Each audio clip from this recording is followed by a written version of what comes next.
การแต่งบ้านเนี่ยมันก็มีอยู่2อย่างนะบางคนเขาก็ชอบในการออกไปเดินออกไปหาเล็กๆน้อยๆของเขาส่วนตัวของผมเวลาผมมันค่อนข้างมีค่าให้ผู้ที่เชี่ยวชาญผู้รู้เลยค่ะกูรูเราแค่ถามพี่เอครับปั้งเดียว complete perfect เลย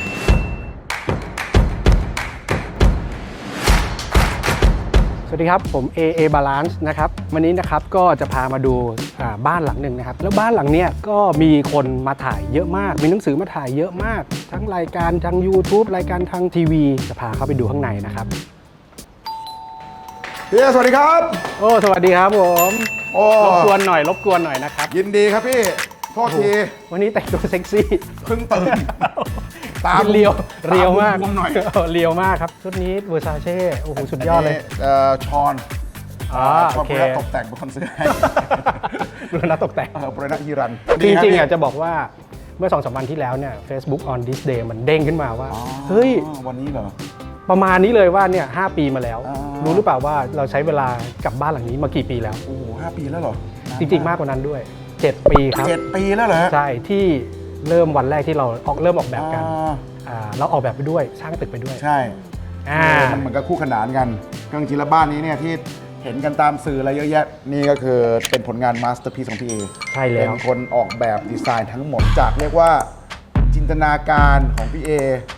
มาเป็นภาพสเก็ตและทุกอย่างที่เห็นในภาพสเก็ตเนี่ยมันออกมาเป็นจริงคือแบบผมตกใจมากเดี๋ยววันนี้จะพาไปรื้อฟื้นนะว่า7 ปีที่แล้วเราผ่านอะไรกันมาบ้างโอเคงั้นเลยนะ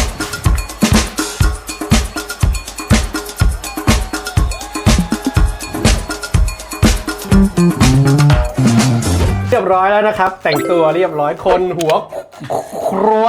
นะครับชัดๆพี่ครัวทุกคนมาถึงหน้าบ้านเนี่ยก็ต้องถามหมดทุกคนเลยว่าเนี่ยตัวรองเท้าใหญ่ยักษ์อลังการเนี่ยมีทั้งหมดประมาณกี่คู่นะไม่เคยนับเลยนะพี่เอน่าจะสักประมาณ200มั้งขอยนหน่อยว่ายังอยู่ในสภาพโอเคเนาะธรรมดาสิ่งแรกที่คนขึ้นมาเขาก็เปิดลิฟต์ปุ๊บถ้าเกิดยังไม่ได้เปิดตู้นี้เขาจะบอกกลิ่นส้นตีนเลยเหรอดีนะกินไปไม่ถึงไม่มีเพิ่งฉีดสเปรย์ไปใกล้มือครับก็จะมีรองเท้าหนังที่ใส่ประจำอยู่ 2-3 คู่ใกล้ๆเราใช่คือบางคนอาจจะแบบว่าซื้อภาพวาดมาประดับบ้านบางคนอาจจะซื้อเป็นพวกแจกันประดับบ้านผมคิดว่ารองเท้าเนี่ยมันก็เป็นงานศิลปะอย่างหนึ่งที่เด็กผู้ชายชอบเนี่ยก็เลยซื้อมาประดับ Baby I'm freshโอเคเดี๋ยวเข้าไปข้างในครับเชิญครับเชิญ welcome โอ้ดูแลรักษาบ้านดีมากผ่านไป5 ปียังลิงก์เหมือนเดิมขอบคุณมากโอ้ขอบคุณพี่เอมดูแลอย่างดีเลยคือจริงแล้วใช้แบบผมเป็นคนใช้จริงหมดทุกอย่างนี่ขนาดใช้จริงใช่พี่เอจะบอกว่าระวังนะหินอ่อนเวลาวางแก้วมันจะดูดเป็นวงใช่ช่างแม่งวัตถุสิ่งของผมจะไม่ได้แบบว่าต้องมาอะไรมันมากเราทำแล้วเราอยากจะใช้คุณค่ามันให้เต็มที่ enjoy กับมันจริงๆหลายคนมาเยี่ยมบ้านกันแล้วก็จะเห็นบางอันที่แบบว่าเฮ้ยบางทีภูมิก็บอกว่าอันนี้จำไม่ได้ว่าชื่ออะไรแต่ถ้าเกิดว่าอันไหนที่จำไม่ได้ลองถามอีกทีก็ได้นะเผื่อจะได้รื้อฟื้นเวลามีใครมาถ่ายอีกจะได้บอกเขาถูกว่าแรงบันดาลใจจากอะไรอันนี้จำได้ไหมชื่ออะไรจะไม่ได้มันคือ Black Forestเวลาใครถามมาก็จะรู้ว่าเฮ้ยมันชื่อนี้นะมันมาจากอิตาลีนะอะไรเงี้ยคนมาถ่ายที่บ้านบ่อยไม่มีข้อมูลหอยอะไรจริงๆมันคือหินสีเทาครับแต่มีสายแร่สีดำอันนี้ชื่ออะไรจำได้ไหมWhite Forest ใช่ไหมครับผมอาราบัสคาโตชื่อยากหน่อยมันเป็นหินอ่อนตัวแรกเป็นสีเทานะตัวเนื้อจริงๆมันคือสีขาวก็อิตาลีเหมือนกันอันนี้ตกตารางเมตรสมัยนั้นประมาณน่าจะประมาณ 5,000 กว่าบาทถึง 8,000 กว่าบาทต่อ1 ตารางเมตรหิน1 แผ่นเท่ากับไซไม้อัด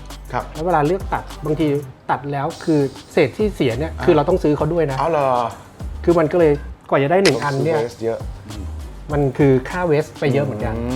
ตัวนี้ถือว่าเป็นโซนประจำสุดใช่ครับก็คือถ้าเกิดว่าอยู่ที่บ้านผมก็เป็นคนชอบทำคลิปทำอาหารก็แสดงว่าอันนี้ใช้เยอะสุดใช้เยอะมากหนักที่สุดก็โซนนี้แหละแล้วก็จำได้ด้วยว่าก่อนที่เราจะดีไซน์บ้านหลังนี้เหมือนกันเรามานั่งคุยกันก่อนนั่งคุยกันว่าเฮ้ยจริงแล้วคุณเป็นคนแบบไหนไลฟ์สไตล์ยังไงชอบอะไรซึ่งตอนนั้นก็พูดถึงเรื่องของรองเท้าที่สะสม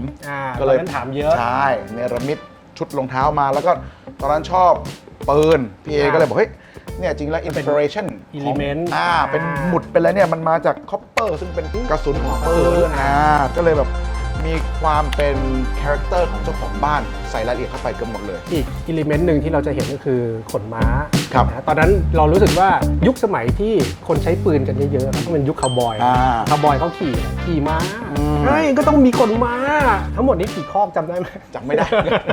ไปหลายตัวเหมือนกันไปหลายตังค์ด้วย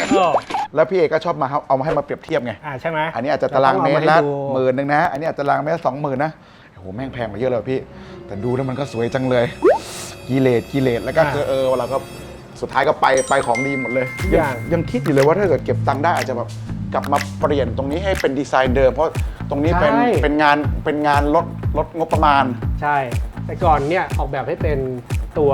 ทองแดงฉลุนะฮะก็ทุกอันเลยที่อยู่บนนี้เคยสังเกตไหมว่าระแนงบ้านเราอ่ะ ครับ ตรงสันเนี่ยมีสีด้วยนะ ใช่ ด้านแผ่นด้านหน้ากับขอบรอบๆเนี่ยจะมีสีที่ต่างกันอยู่ เพราะอะไรฮะ เพราะเราจะเน้นขอบถ้ามันเป็นสีเดียวกันเนี่ยเราจะไม่เห็นขอบที่ชัดขนาด มันจะหายไป แต่วิธีการเปลี่ยนผมว่าไม่ยากเพราะว่าตัวที่ดีไซน์รับตัวเนี้ยมันจะเป็นปีกเหล็กมันรับ ครับ แล้วก็ถอดปีก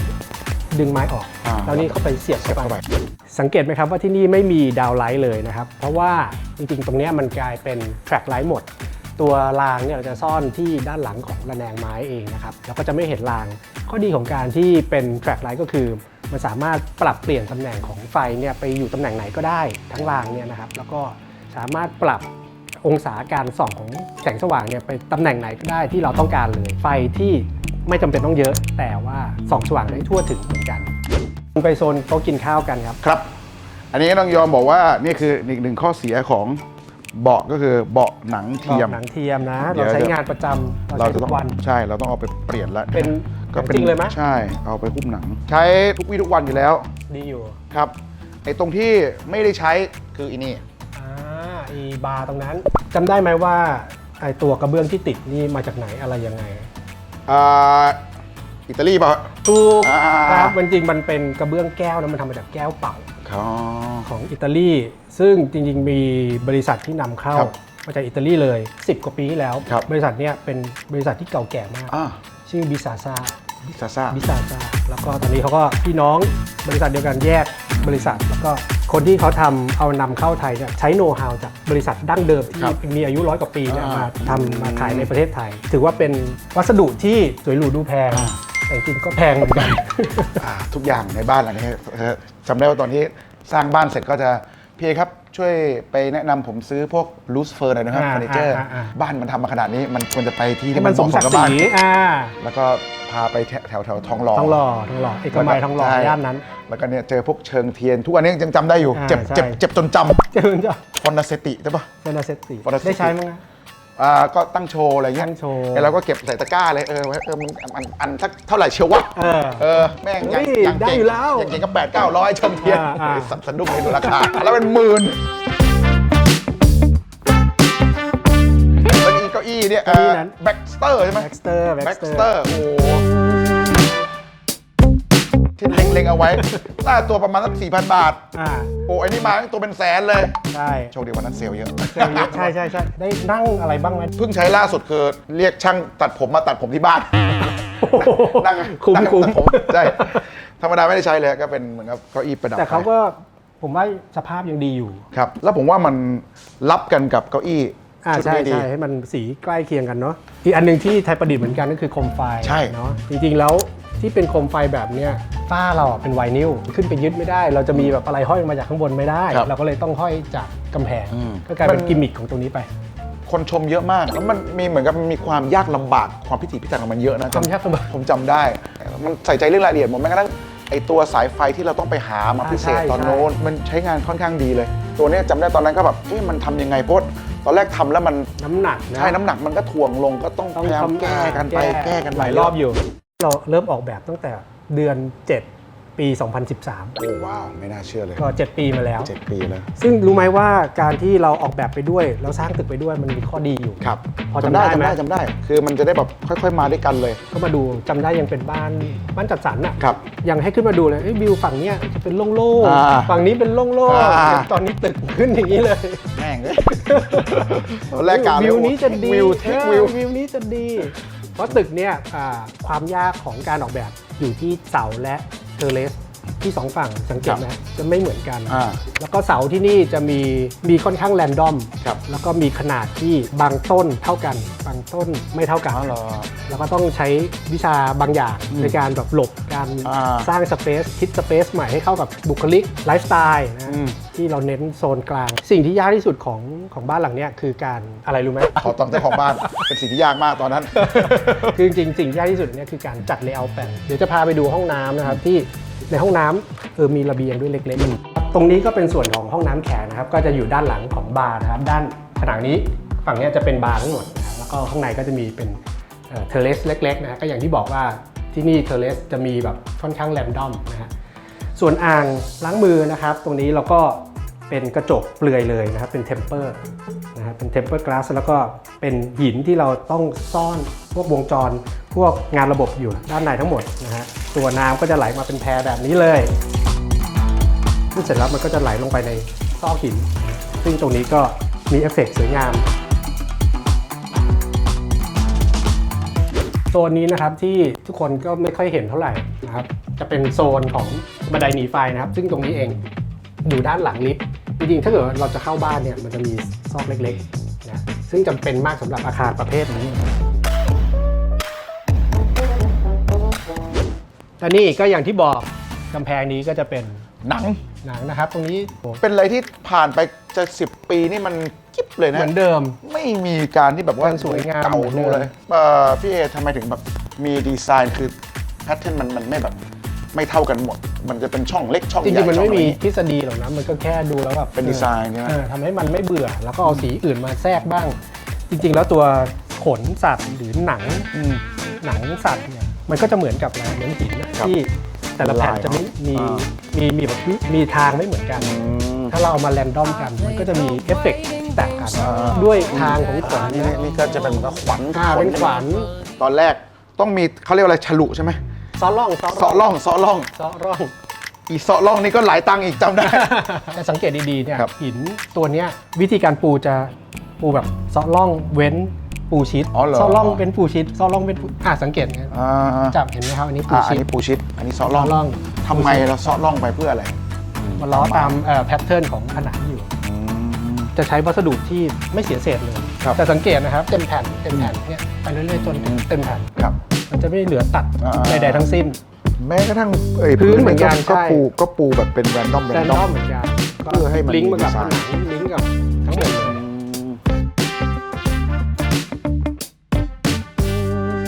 มันเป็นตู้พับปิดด้วยนะ ใช่นี่ก็เป็นแพทเทิร์นเดียวกับผนังเหมือนกัน โอ ห้อง เคน อนครับ พา พี่ ไปดูห้องนอนนะฮะ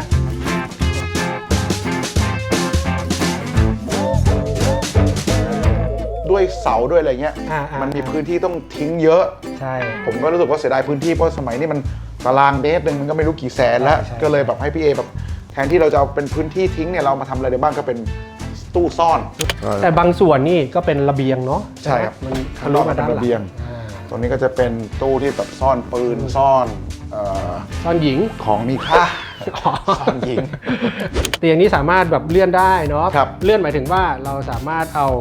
พักเตียงตรงเนี้ยไปอยู่ฝั่งนู้นก็ได้ อ๋อ แล้วก็อันนี้ก็เป็นแบบโต๊ะวางของ ครับ ซึ่งเลื่อนได้ซ้ายขวา เคยเลื่อนเคยจัดเลย ไม่เคยเลย ไม่เคยเลย ไม่เคยแม้กระทั่งรู้ว่ามันเล่นได้ อ๋อเหรอ ใช่ ก็เพิ่งมารู้วันนี้แหละ อ๋อ แต่เป็นเตียงที่ดูดวิญญาณมากผมไม่เคยนอนเตียงไหนในโลกนี้แล้วสบายแล้วเตียงนี้แล้ว อ๋อเยี่ยม ชอบที่สุด ไฟมีผลกระทบกับห้องนอนไหม มีไฟเนี่ยจริงๆแล้ว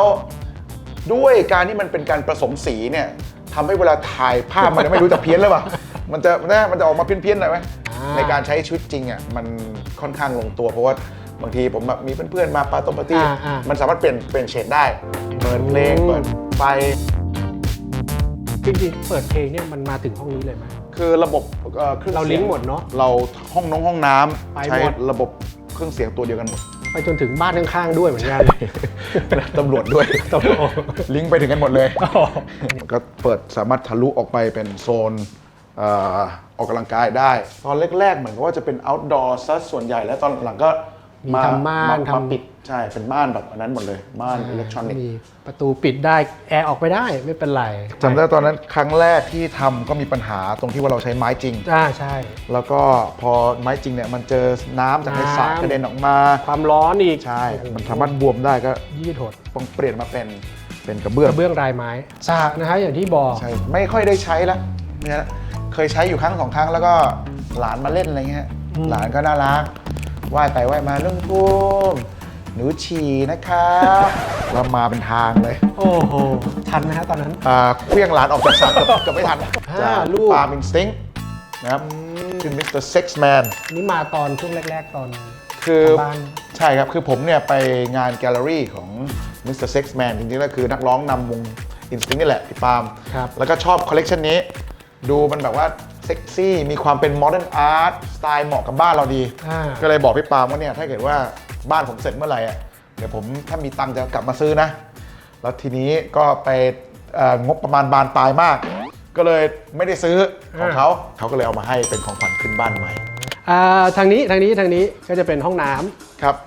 ตรงนี้ก็ ำเนาะ ตอนนั้นเป็นฟิล์มที่เจ๋งมาก เจ๋งมาก เจ๋งมาก พังมากไอ้ฟิล์มนี้อันนี้จำได้ เสี ต ย อนนั้น แล้ว จำได้ตอนนั้นแพงมาก คือเราไปเห็นไอเดีย แล้วเรารู้สึกว่ามันเก๋ ตอนนู้นเนี่ยเราคิดว่าใสเนี่ยคือปิด แต่จริงๆแล้วใสเนี่ยคือเปิด เปิดคือให้ไฟฟ้ามัน ใช่ หล่อเลี้ยงตลอดเวลา หมายความว่าถ้าอยากจะให้มันใสตลอดเวลา เราต้องเปิดให้มันกินไฟทั้งวันทั้งคืน ก็เลยเป็นข้อที่เราไม่ได้คิดถึง ไม่แฮปปี้ อันเนี้ยขายเป็นตารางฟุตนะไม่ได้ขายเป็นแบบตารางเมตรแล้วเท่าไหร่ตารางฟุตเนี่ยกี่พันอะไรก็ไปคูณเอาเองมาครับ ตรงนี้ อ่างอาบน้ อ่างอาบน้ำอันนี้ทุกคนก็ต้องพูดถึงแม็กซิมัมเคยลงมากสุดกี่คนนะ ำ 2 สองคนเองเหรอ ลองตามจำได้ว่าตัวจริงจัดดีไซน์ที่ไหนไม่รู้ ใช่ ที่ผมว่าอ่านประมาณ 800,000มันถ้าจะไม่ ใช่ ผิด คือแพงมาก ครับแล้วเราก็ แล้วก็เนรมิตเอา จำได้อีนี่ก็หลายตังค์อยู่ หลายตังค์เป็นหมื่นหลักหมื่น ทุกอย่างเนี่ยก็คือหลักหมื่นหมด ห้องนี้ถือว่าใช้งานแบบ perfect ห้องนี้ perfect ลงตัวทุกอย่างนี่ก็ อันนี้จำได้เป็นหินชิ้นเดียวเลยเป็นหิน ครับ ขุดใช้หิน1ก้อนแล้วก็ขุด แล้วก็เจอความยากลำบากก็คือการทำระบบ service จะมีเปิด ก็ ได้ข้างหลัง ดีไซน์มา ข้างล่าง สามารถที่จะ service ได้ อันนี้เป็นอันเดียวในโลกนะฮะที่มี อ่า นี่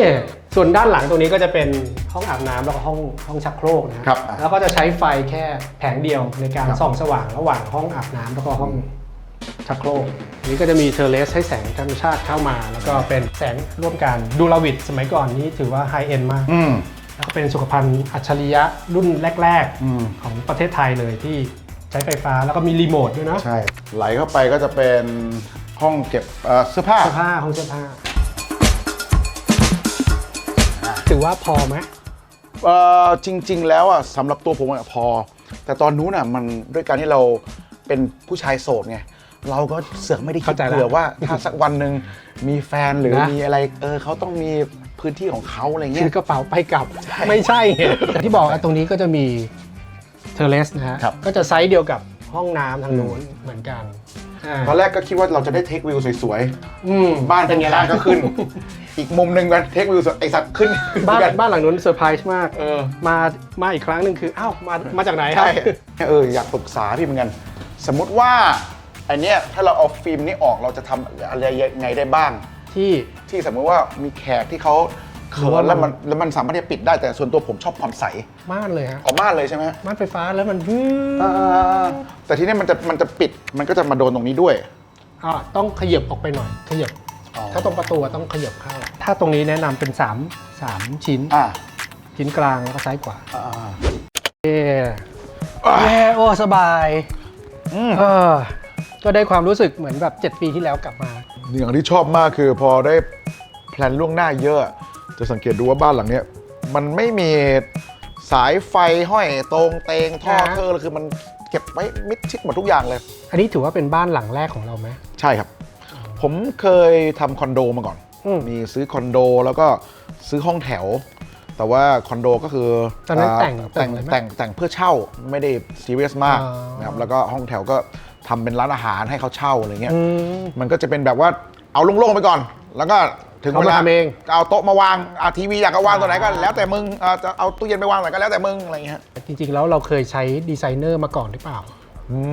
ไม่เคย อันนี้ถือว่าเป็นครั้ง เป็น แรก ครั้งแรกที่ใช้ interior แล้ว design ตอนนั้นเตรียมใจยังไงหรือคิดยังไงถึงอยากจะมาใช้ดีไซเนอร์ บ้านเนี่ยมันเป็นอะไรที่มันต้องอยู่กับเราไปตลอดชีวิตแล้วมันเป็นพื้นที่เรากลับมาแล้ว มันต้องสามารถที่จะแบบว่าคืนพลังให้กับเราได้อะพักผ่อนอยู่แล้วสบายใจก็คิดว่าเป็นสิ่งที่ควรจะต้องถ้าจะต้องลงทุนกับอะไรสักอย่างในชีวิตเนี่ยต้องลงทุนกับบ้าน แล้วก็ผมรู้ตัวว่าผมเป็นคนที่รสนิยมไม่ค่อยดีคือไม่ได้มีเทสไม่มีสไตล์ที่ดี นี่ขนาดไม่ดีนะ แต่มีรสนิยมดีคือเลือก interior designer ที่ดี เอาไป10 บาท ตอนนั้นก็จำได้แบบอ่านหนังสือแมกกาซีนแล้วรู้สึกว่าไปเจอผลงานของพี่เอมั้งชอบสไตล์การแต่งแบบเนี้ยชอบแนวการแต่งของพี่เอดีเทลเยอะแต่ทุกอย่างลงตัว ตอนนั้นเนี่ยถือว่าเราตื่นเต้นสำหรับบ้านหลังนี้ไหม มาก คือตอนนั้นมันอาจจะเป็นด้วยยุคด้วยวัยด้วยนะฮะมันก็เลยมองว่าโอ้โหตอนนั้นคือแบบกูสดๆหนุ่มๆเลยก็มันต้องเป็นแบบว่าแหล่งปาร์ตี้มั่วสุมเลยแหละ ตอนนั้นคือแบบกูต้องสร้างแหล่ง ให้เต็ม มั่วสุมเลยไม่ต้องไปแล้วหาท้องรอ ของกูใหญ่กว่าท้องรออีกมันก็เป็นความคิดในยุคนั้น ซึ่งพอยุคสมัยมันเริ่มเปลี่ยนมันก็ทำให้เห็นข้อบกพร่องที่เราลืมมองไปเยอะคือแบบว่าดันไม่ได้คิดเผื่ออนาคตเลยว่าถ้าเรา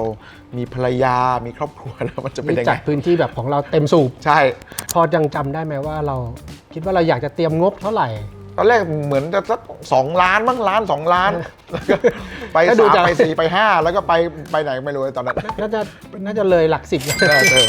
จะทะลุ10 ทะลุ เรารู้อยู่แล้วว่าเราไม่มีรสนิยมเราไม่ดี ก็เลยคิดว่าถ้าเกิดเป็นเรื่องบ้านเนี่ยมันแต่งเองมันไม่มีวันรอดอยู่แล้ว ต้องหาผู้รู้เลยหากูรู สมมุติว่ามีคนอยากจะแต่งบ้าน ครับ แต่ยังสองจิตสองใจดีว่าเฮ้ยจะใช้ดีหรือไม่ใช้ดีเรามีประสบการณ์อยู่แล้ว แนะนำยังไงดีอ่ะ คือผมว่าการแต่งบ้านเนี่ยมันก็มีอยู่2 อย่างนะบางคนเขาก็ชอบในการออกไปเดินออกไปหาเล็กๆน้อยๆของเขาเพราะฉะนั้นถ้ามันเป็นความสุขของคุณมันก็ดีแต่ว่าส่วนตัวของผมคิดว่าเวลาผมมันค่อนข้างมีค่า ให้ผู้ที่เชี่ยวชาญ เราแค่ถามพี่เอครับตรงนี้ต้องการสตูอย่างเงี้ยโอเคเดี๋ยวพี่เนรมิตมาให้เลยมีตัวเลือกมา3 ตัวไม้อย่างนี้ผีอย่างนี้คือทุกอย่างรวดเร็วได้ของที่เราไม่สามารถที่จะจินตนาการเข้าไม่ถึงได้ มันมีความเนียบมีความลงตัวมากกว่าการที่เราทำเองเยอะปั้งเดียว complete perfect เลย ผมว่าแล้วแต่คนแต่ส่วนตัวถ้าเกิดผมมีบ้านอีกมีคอนโดอีกผมก็ต้องใช้ interior design เลยเพราะผมก็มีเพื่อนๆมาเยอะบอกเฮ้ยแบบแกแบบบ้านแกสวยมากเลยแกinterior แกแพงมากเลยใช่ไหมอะไรเงี้ยบอกไม่คุยกับพี่เอเลยว่าเฮ้ย เรามีงบเท่านี้ทำอะไรได้บ้างคุยกันได้ ทุกอย่างมันก็สามารถที่จะเคเทอร์ตามงบประมาณของเราได้ นิยามของคำว่าบ้านที่เนี้ยกับภูมิเองเนี่ย บ้านเนี่ยมันเป็นพื้นที่ของเรา มันเป็นที่ที่ถ้ากลับมาแล้วมันก็เป็นแท่นชาร์จแบตของเราอะกลับมาแล้วเราสามารถที่จะอยู่อย่างที่เราบอกกันไปว่าเตียงเนี่ยผมไม่เคยนอนเตียงไหนที่มันสบายเท่านี้มาก่อนเลยมันอบอุ่นมากทุกอย่างมันมีความลงตัวมันเป็นพื้นที่ของเราผมคิดว่าบ้านมันคือที่อยู่อาศัยที่เต็มไปด้วยจิตวิญญาณของเรามันคือการที่ผมได้ใช้มันจริงๆอยู่กับมันจริงๆจิตวิญญาณผมมันฝังที่นี่จริงๆจะยิ่งกับอยู่กับครอบครัวด้วยเนาะแต่ว่าเราก็มีพื้นที่ของเราชัดเจนอยู่แล้วแต่ละคนก็มีพื้นที่ของเขาอยู่แล้วด้วยสำหรับแต่ละคนก็อาจจะมีความชอบที่แตกต่างแต่สำหรับผมนี่มันคือสิ่งที่ลงตัวที่สุดคือการได้อยู่ด้วยกันแต่ยังมีพื้นที่ส่วนตัวของกันและกันจริงโปรเจกต์เรามีอีกอันหนึ่งที่จะใกล้คลอดแล้วเหมือนกันก็คือรถตู้คันใหม่คือที่มันเป็นรถที่คันใหญ่ใหญ่ยักษ์มากความฝันตอนเด็กของผมเนี่ยคือผมอยากมีรถทัวร์แล้วก็แต่งรถทัวร์เป็นแบบรถบ้านรถอะไรอย่างนี้เลยเพราะที่บ้านผมทำรถเมล์แต่ว่ารถทัวร์เนี่ยมันต้องมีเรื่องของการ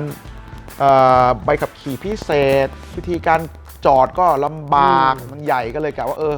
รถตู้เลยผมคนเดินทางเยอะรถตู้ที่ใช้ทุกวันนี้ก็ผมว่าก็สุดยอดแล้วแต่ว่าไอ้คันใหม่เนี่ยอยากให้มันเป็นที่สุดของประเทศไทยเลยผมไปซื้อรถตู้เป็นรถMercedes Sprinter ก็น่าจะเป็นรถตู้ที่ใหญ่ที่สุดในจะซื้อรุ่นใหญ่ด้วยใหญ่ที่สุดในโลกแล้วมั้งคันนี้นี่แหละจะแต่งให้มันเป็นเบอร์หนึ่งประเทศไทยแล้วเราก็ไปตามพวกที่แต่งรถเราคิดว่าเขาแต่งรถได้เก่งแต่ว่าอยากจะให้โลกทั้ง2โลกมาเจอกันเปลี่ยนการแต่งรถกับ อินเทเรียตัวท็อปของประเทศ ดูดิมันจะออกมาได้เป็นยังไงก็เลยขอ เร็วๆนี้ ปรึกษาพี่เอว่าช่วยมาออกแบบอินเทเรียดีไซน์สำหรับรถตู้ของผมให้หน่อย เร็วๆนี้จะได้เห็น coming soon coming soon coming soon 2-3 เดือนน่าจะรู้กัน โอ้ของ เรา โปร มา ด ทั้งที เลย นะครับ เรามายกลังนะครับ โอ้ เรา ขอบ ไม่ คุณ ได้ ครับ มา พี่เอ เบาๆเอาให้อิ่มหนำสำราญ โอ้ นะครับ ขอบคุณนะครับ ขอบคุณครับ นะ ขอบคุณมากที่สละเวลา ครับ เปิดบ้านให้เรามาดูทุกซอกทุกมุม แล้วก็ ยินดีครับ บางเรื่องที่รายการอื่นๆ ยังไม่รู้ อ่า เราก็เอามาบอกให้รู้ คลิปหน้าเราจะไปไหนเดี๋ยวติดตามต่อไปนะครับ